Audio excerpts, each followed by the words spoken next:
حضرت ابو بکر صدیق سے منقول ہے کہ آپ نے فرمایا زمانہ جاہلیت میں ایک دن ایک درخت کے نیچے بیٹھا ہوا تھا، اس درخت کی ایک شاخ میری طرف اس قدر جھکی کہ میرے سر کے ساتھ آ لگی، میں اسے دیکھتا رہا اور سوچتا رہا یہ کیا چاہتی ہے۔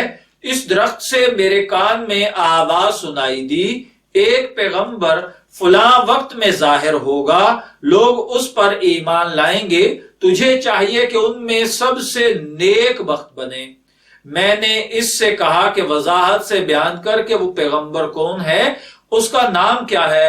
اس نے کہا محمد بن عبداللہ بن عبد المطلب بن ہاشم۔ میں نے کہا وہ میرا دوست، حبیب اور ساتھی ہے۔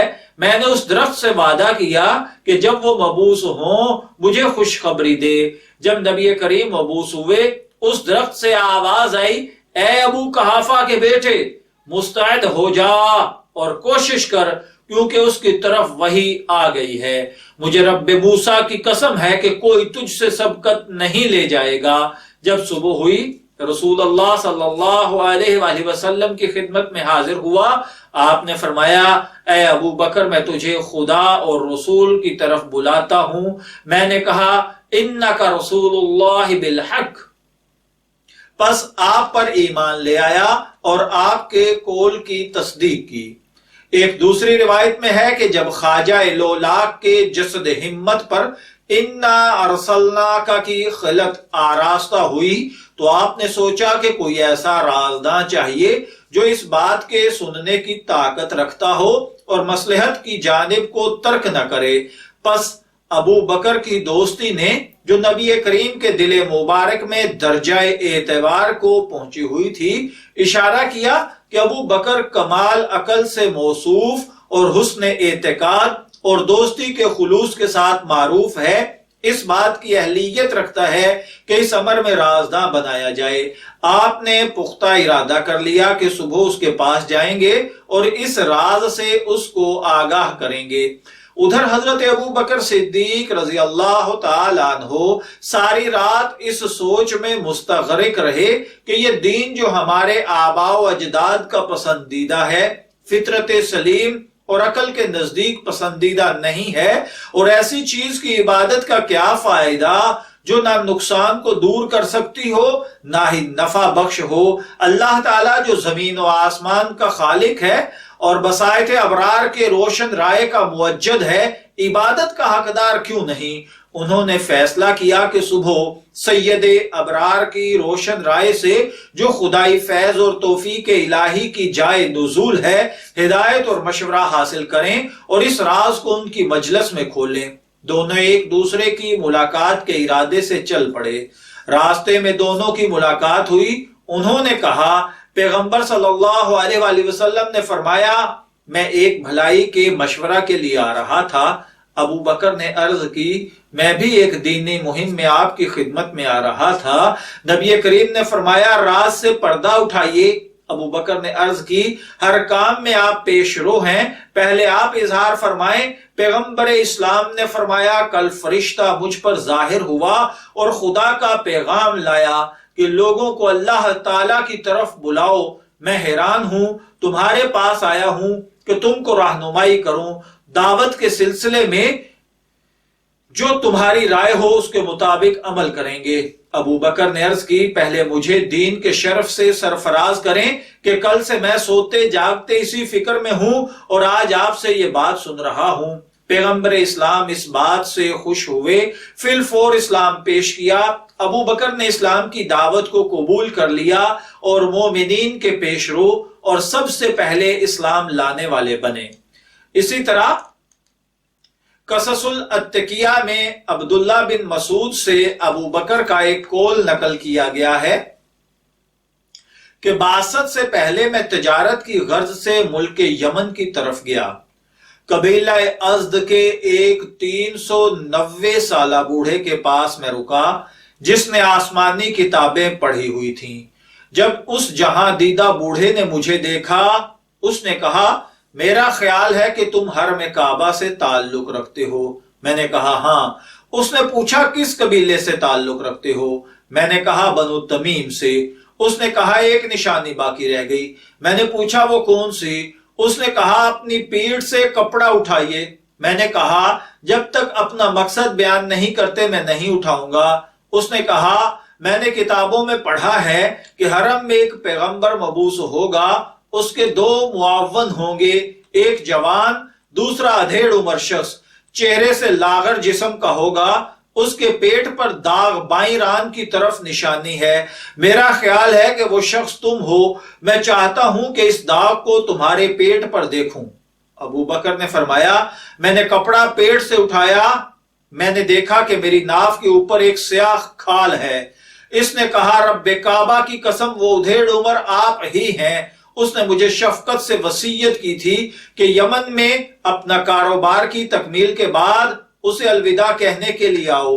جب میں اس کے پاس آیا اس نے کہا میرے پاس اس پیغمبر کی تعریف میں چند اشعار ہیں، آپ ان کو ان کی خدمت میں پہنچا دیں گے؟ میں نے کہا ہاں پہنچا دوں گا۔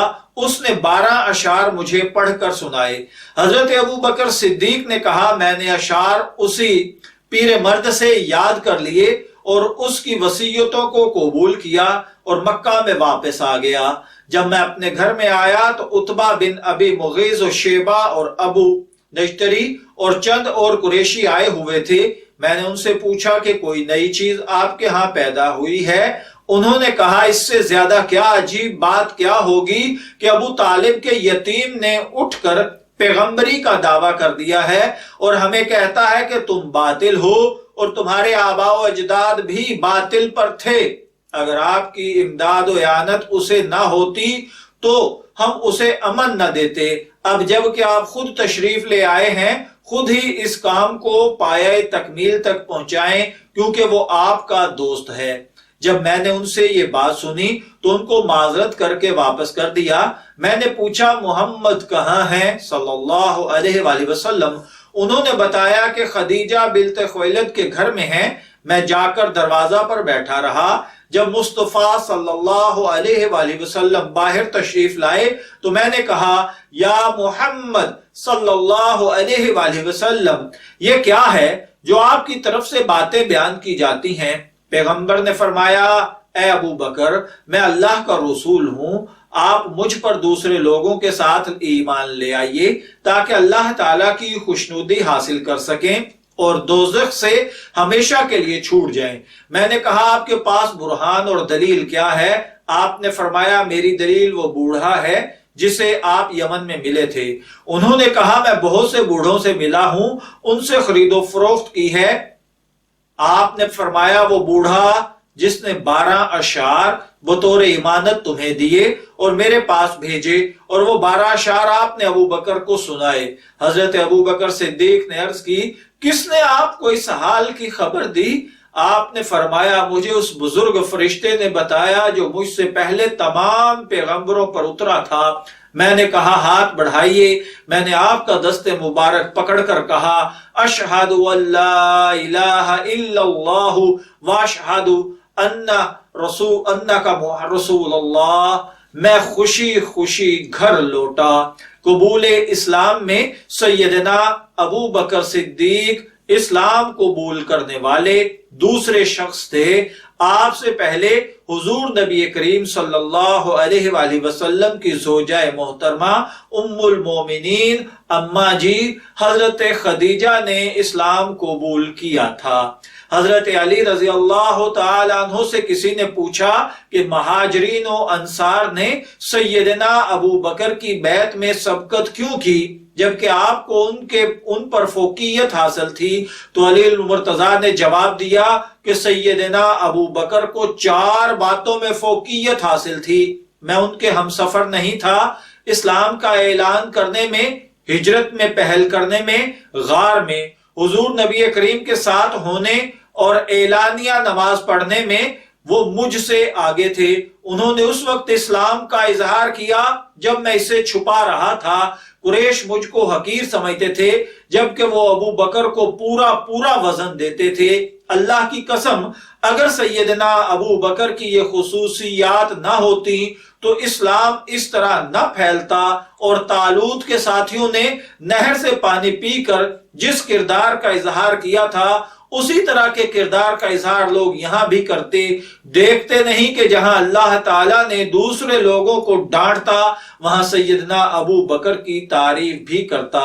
امام جلال الدین سیوطی بیان کرتے ہیں کہ امام اعظم امام ابو حنیفہ کی رائے ہے، اور اس کی تائید ترمذی شریف کی حدیث سے بھی ہوتی ہے کہ مردوں میں سب سے پہلے اسلام جناب ابو بکر صدیق رضی اللہ تعالی عنہ نے قبول کیا۔ عورتوں میں سب سے پہلے اسلام ام المومنین اما جی حضرت خدیجہ نے قبول کیا، جبکہ بچوں میں سب سے پہلے اسلام سیدنا علی المرتضیٰ نے قبول کیا۔ سب سے پہلے جن ہستیوں نے اسلام کی دعوت پر لبیک کہا وہ حضرت ابو بکر صدیق، حضرت خدیجہ، حضرت علی المرتضیٰ اور حضرت زید بن حارثہ تھے۔ میں دعا گو ہوں کہ اللہ تعالی ہمیں ان ہستیوں کے نقش قدم پر چلنے کی توفیق عطا فرمائے۔ اجازت چاہیں گے، پھر ملیں گے حضرت ابو بکر صدیق رضی اللہ تعالی عنہ کے ٹاپک پر مزید نئی ویڈیوز کے ساتھ۔ تب تک کے لیے اللہ حافظ۔